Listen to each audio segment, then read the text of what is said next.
Karoline thought she was just walking into another debate, one she could easily dominate. But then Jasmine slid a single sheet of paper across the table, flipping the entire conversation and the country on its head. It all happened just after 8:40 a.m. on a Thursday. The panel was already tense. 4 people on set, 3 cameras rolling, and a producer in the control room who later admitted they felt something was about to explode. Jasmine Crockett sat calmly, lips pressed tight, pen in hand. She wasn't fidgeting, she wasn't defensive. She was ready. Karoline Leavitt, on the other hand, had been steamrolling the conversation for nearly 10 minutes, talking over the moderator, pivoting from question to question like it was a game show. She came in hot, condescending, throwing sharp jabs at Crockett. Most subtle, some not. Then it happened. The moderator turned to Jasmine. "Congresswoman Crockett, do you have a response to that?" Jasmine didn't blink. She looked directly at Karoline and said, "Sure. But before I respond to her opinion, I think we should talk about the real reason she's so loud about mine." The panel fell silent. Jasmine reached into a folder resting on her lap and pulled out a single sheet of paper. She held it up briefly, then handed it to the moderator. "This is an internal memo," she said, voice calm but firm. "Circulated 2 weeks ago, signed off by her campaign team. It outlines a strategy targeting minority female representatives, not based on policy, but on tone. Their goal? To paint us as aggressive, unhinged, and irrational, especially when we push back." Karoline's mouth opened, but no words came. Jasmine continued. "It wasn't supposed to go public, but someone sent it to me. I didn't say anything before because I wanted to be sure it was real, and now that I am, well, I figured if we're going to have this conversation on TV, let's have all of it," Karoline snapped. "You're lying. This is a setup. You planned this." Her voice cracked. She was no longer in control. She glanced desperately at the moderator, frozen, then at producers off camera. She stood up briefly, then sat back down, as if unsure what her body was doing. "You think you can smear me with some fake piece of paper?" Karoline shouted. "You're trying to play the victim again." But Jasmine didn't flinch. "I'm not playing anything," she said. "I'm just reading what your team wrote about people like me.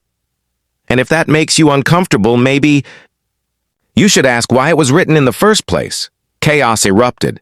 The moderator struggled to regain control, a producer cut to commercial. But the damage was done. Karoline was still yelling as the screen faded out. What the audience didn't see in the moment that would go viral within minutes was 14 seconds of raw footage leaked shortly after. It showed Karoline ripping off her mic, pacing, cursing, under her breath. She hissed to a producer. "She set me up. She knew I couldn't defend that without looking guilty. Maybe that was the point." By 10:00 a.m., the clip was everywhere. Twitter, Instagram, cable news, even morning radio in Cleveland. People weren't just reacting to Karoline's meltdown. They were reacting to the moment someone finally said what many had long suspected. Some attacks don't come from disagreement. They come from strategy. But the real story didn't start here. It started days earlier, long before cameras were rolling. 5 days before the show, Jasmine Crockett sat at a small cafe in downtown Des Moines, Iowa. Hardly the center of national politics, but where she liked to meet her old friend Shelby. Barnes. Shelby wasn't in politics, but she had a gift for reading people. That day, she didn't sugarcoat it. "Karoline's not just poking at you, Jazz," Shelby said, stirring her coffee. "She's laying bait. She wants you to snap." "That's the plan," Jasmine sighed, leaning back. "But I'm not playing that game. She wants a show. I'm not giving her one." Still, Jasmine was thinking deeper. It wasn't the first time Karoline had gone after her, not the 10th. Their history was complicated, layered with tension. Karoline carried herself smugly, always poised for a soundbite, constantly playing to the cameras. They'd faced off before in hearings, town halls, even off-the-record dinners in D.C. But Karoline never missed a chance to talk down to her. 2 weeks earlier, Jasmine had heard whispers, rumors of a private strategy call among Leavitt's team. Nothing solid, just word of mouth. The kind of thing you file away and watch for. Then an anonymous email arrived in Jasmine's inbox. No subject line, no text, just a PDF attachment marked Draft Messaging Memo, Internal Use Only. She didn't open it right away. Indeed, her line of work, you learn to be skeptical. It could be a hoax, a trap, a misdirect. But 3 days later, Jasmine had the document verified through a contact at the network. It was real. Inside was exactly what she feared. A strategy built on discrediting her, not with logic, but with language.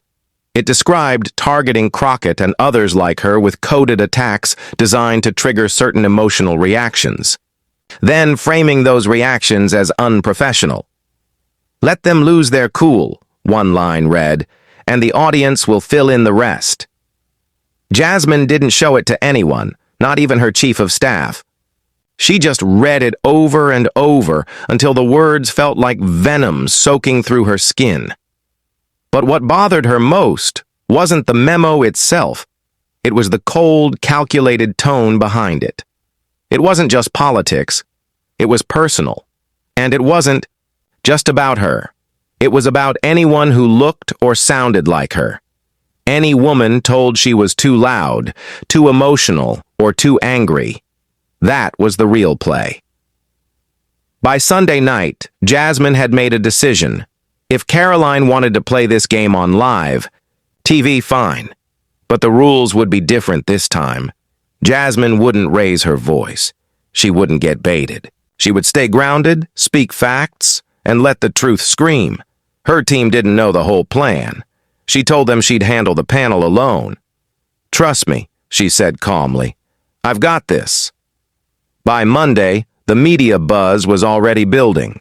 The upcoming panel was teased on the network's social channels. 2 outspoken voices on opposite sides, live on Thursday. Producers probably hoped for fireworks. Karoline thought it would be her moment to shine. But she didn't know Jasmine had something tucked in her back pocket. Something that would make it impossible to hide behind. Smirks and sound bites. And Jasmine wasn't just going to respond, she was going to expose. The day she chose to do it, that was no accident. Thursday morning brought a calm that didn't match what was coming. The studio in Scottsdale, Arizona, neutral ground for both guests, chosen for convenience and production logistics. Jasmine arrived 20 minutes early, as always. Not for makeup or prep, but to feel the space, to sit, breathe, and remind herself why she does this. She greeted the crew with a warm smile but spoke little, sitting quietly in the green room, flipping through her notes. That plain navy folder she carried, it never left her lap. Karoline arrived a few minutes later, trailed by her media consultant and assistant, carrying iced coffee and a spare blouse in a garment bag. She was already in high gear, laughing loudly, talking fast, working the makeup room like a campaign stop. She glanced at Jasmine once, then looked past her, as if she wasn't there. Is she always this quiet before panels? A junior producer asked, not even whispering. Jasmine heard but didn't respond. She just kept reading her notes, calm and steady. 10 minutes before going live, a runner popped in. "We're on in 10. You'll be mic'd up in 2. Jasmine stood, tucked the folder under her arm, and walked to the hallway where the producer waited. "Quick thing," she said low. "I have a document I'd like to hand to the moderator during the segment. It's relevant. Nothing inflammatory, just information." The producer raised an eyebrow but nodded. "As long as it doesn't derail the segment." "It won't," Jasmine replied. "It'll clarify it." She stepped into the studio without fanfare, didn't look around or try to read the room. She already knew what it would feel like. Controlled, staged, a little too excited for a fight. Karoline was already seated, mic on, fixing her hair in the monitor. "Oh, you finally brought notes," Karoline said, her voice low enough to sound snide, but loud enough for everyone to hear. Jasmine didn't flinch. She never did. "Just didn't need them for you," she said, sitting down. A quiet beat passed. A camera tech stifled a cough. A few crew exchanged glances. Karoline's smirk thinned. The moderator gave the usual rundown: who'd be introduced first, topics to cover, when to break. Jasmine nodded politely but didn't care about the outline. The moment she was preparing for wasn't on the schedule. No one had penciled it in. 3 minutes before airtime, Jasmine checked her mic, clipped it firmly, and opened the folder one last time. She reviewed a single line from the memo that had haunted her since reading it. "If they defend themselves too quickly, call it emotional. If they pause, call it rehearsed. Either way, they lose." She whispered the words, not out loud, just a reminder. When the countdown began, 5, 4, 3. Jasmine inhaled slowly and blinked once. She wasn't there for payback. She wasn't even there for justice. She was there for clarity. And clarity doesn't always land gently. What happened next left even the producers wondering if they should have ever booked them together. The camera light turned red. They were live. The moderator greeted the audience, polished, composed, practiced. He introduced both guests. Congresswoman Jasmine Crockett from Texas and former White House Assistant Press Secretary Karoline Leavitt exchanged polite smiles. Karoline gave a nod. Jasmine offered a measured look. The first few questions were predictable: border security, budget policy, education spending. Karoline jumped in early, speaking rapidly, framing herself as the voice of reason amidst so-called chaos. She barely paused between points. Every sentence sounded like it was crafted for a tweet. Jasmine let her finish, then the moderator moved to the 5th question, on national rhetoric and political discourse. "Congresswoman Crockett," the moderator asked, "how do we move forward when the conversation keeps turning into personal attacks?" Jasmine didn't rush. She tapped, her pen once against her folder, then looked the moderator squarely in the eye. "I think the better question," she said, "is who benefits from those personal attacks and how they're orchestrated." Karoline tilted her head. "Is that supposed to mean something?" Jasmine met her gaze calmly. "You tell me." She opened her folder, pulled out a memo, and slid it across the desk to the moderator. "This is a real document," she said steadily, "from Miss Leavitt's own team.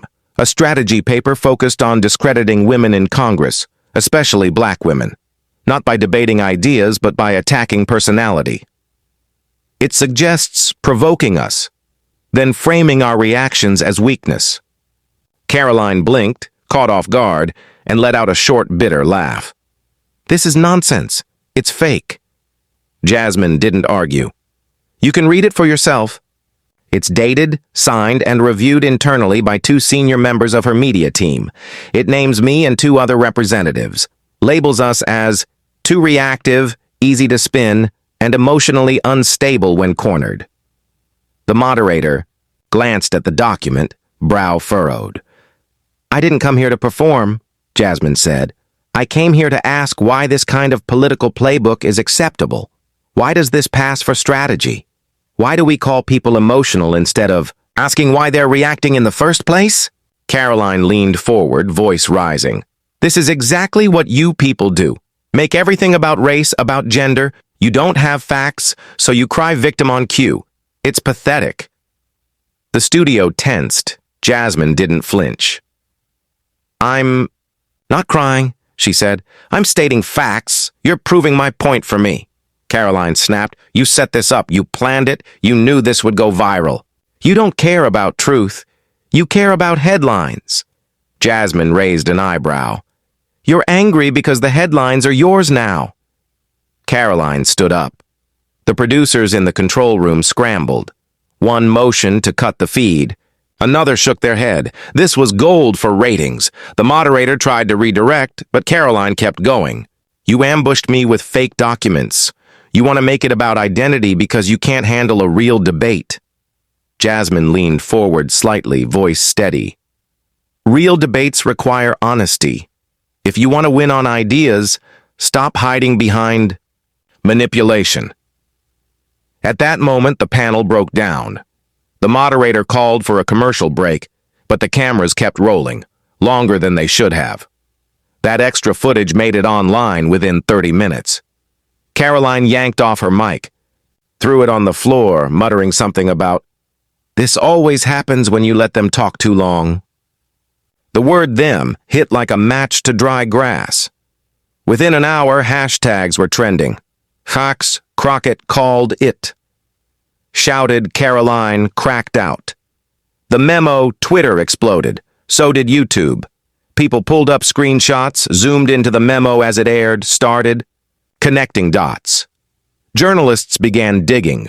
Former staffers leaked email chains confirming the memo's existence. The document was real. But even more powerful than the paper itself was how Jasmine handled it. She didn't yell. She didn't gloat. She just let the facts breathe. Facts have a way of echoing louder after the shouting stops. The silence that followed the broadcast was deafening. By Friday morning, the clip had passed 3 million views. It wasn't just cable news anymore. It was podcasts, Reddit threads, Instagram reels, even group texts between people who hadn't watched cable in years. Everyone had something to say about the moment Jasmine Crockett calmly dropped the memo and let Karoline Leavitt unravel in real time. But what stuck wasn't the yelling, the finger-pointing, or even the mic toss. It was the stillness. The way Jasmine barely moved, barely raised her voice, yet flipped the entire conversation on its head. In Dallas, a retired school teacher reposted the clip with the caption, "My whole career I was told to stay calm while being provoked." Jasmine just showed the world what that really looks like. In Bakersfield, a college sophomore wrote, "This wasn't just political, it was personal. It's how people weaponize calmness and call it professionalism, only when it's convenient."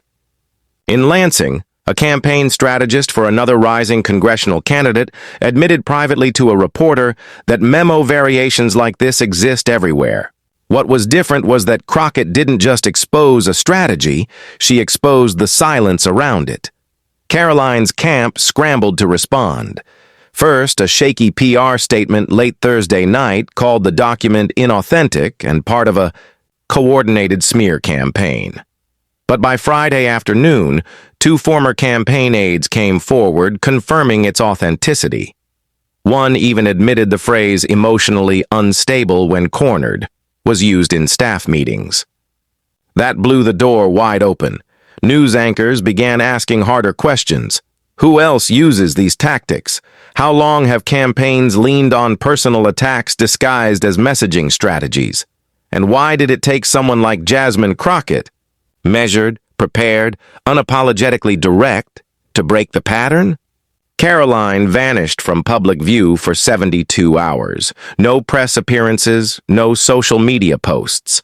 According to a network insider, she nearly pulled out of an interview scheduled weeks in advance. She was rattled, and she had reason to be. Meanwhile, Jasmine didn't gloat. She didn't do the usual post-viral media blitz. Instead, she held a brief press conference outside a community center in Shreveport, Louisiana. "I didn't bring that document out to embarrass anyone," she told the crowd. "I brought it out because we've let too many things slide for too long. We've laughed off disrespect, played along to keep it civil, and we've paid the price for it." She paused and looked directly into the camera. "You don't have to yell to be loud. You don't have to fight dirty to tell the truth. And you don't have to let people define you just because they can't outthink you." That clip became the second most watched moment of the week. Commentators revisited old panel clips, moments where women were interrupted, talked down to, or dismissed as too emotional when standing up for themselves. The Crockett-Leavitt exchange peeled something back, and people couldn't stop looking underneath. It wasn't just a viral moment. It was a shift in how people saw political dialogue and who they were finally willing to listen to. But Jasmine never set out to go viral. What she really wanted people to see hadn't come out yet. And when it did, it would hit even deeper. 3 days after the panel, a reporter from a mid-sized Toledo station did something most national outlets didn't. She reached out to the woman who originally leaked the memo. Her name was Dana Haskins, a former junior communications assistant on Karoline Leavitt's campaign team. 27 years old, fresh out of grad school, first political job. She hadn't spoken to anyone since the memo blew up, not publicly, not anonymously, nothing. But when the reporter called, Dana answered on the first ring. "I couldn't sit on it," she said quietly, voice shaking. "The longer I watched what they were doing behind closed doors, the way they talked about Crockett, Bowman, even Luna, it stopped feeling like politics. It felt like a setup, like we were planning character assassinations before even reading their bills." Dana explained she hadn't leaked the memo on impulse. She saved it, reread it, sat with it for days, then waited until the segment was confirmed. She knew Crockett would be on that panel. She didn't know what Jasmine would do with the memo, if anything, but hoped she'd do more than just read it. She hoped Jasmine would expose the thinking behind it. "I wanted someone to show these tactics weren't accidental," Dana told the reporter. "They were deliberate, and they were meant to silence people who already had to fight twice as hard to be heard." When Jasmine's office caught wind of the article, they contacted Dana privately. No press release, no media frenzy, just a simple message. "Thank you for having the courage we're all told to suppress." Later that evening, Jasmine did a live Q&A online. No handlers, no scripts. Just her in her home office wearing a plain t-shirt, talking straight to the camera. Someone asked, "Why didn't you go harder? You could have destroyed her." Jasmine paused, took a sip of water, then leaned in. "Because I didn't need to destroy her," she said. "The truth doesn't need to be dressed up. It doesn't need glitter or yelling or cheap shots. It just needs space." Another viewer asked what she hoped would happen next. "Honestly," she said, voice softer now, "I hope people think twice before writing someone off as angry or irrational, just because they didn't like how they were challenged. I hope campaigns stop hiring firms to invent new ways to invalidate people, and I hope the next time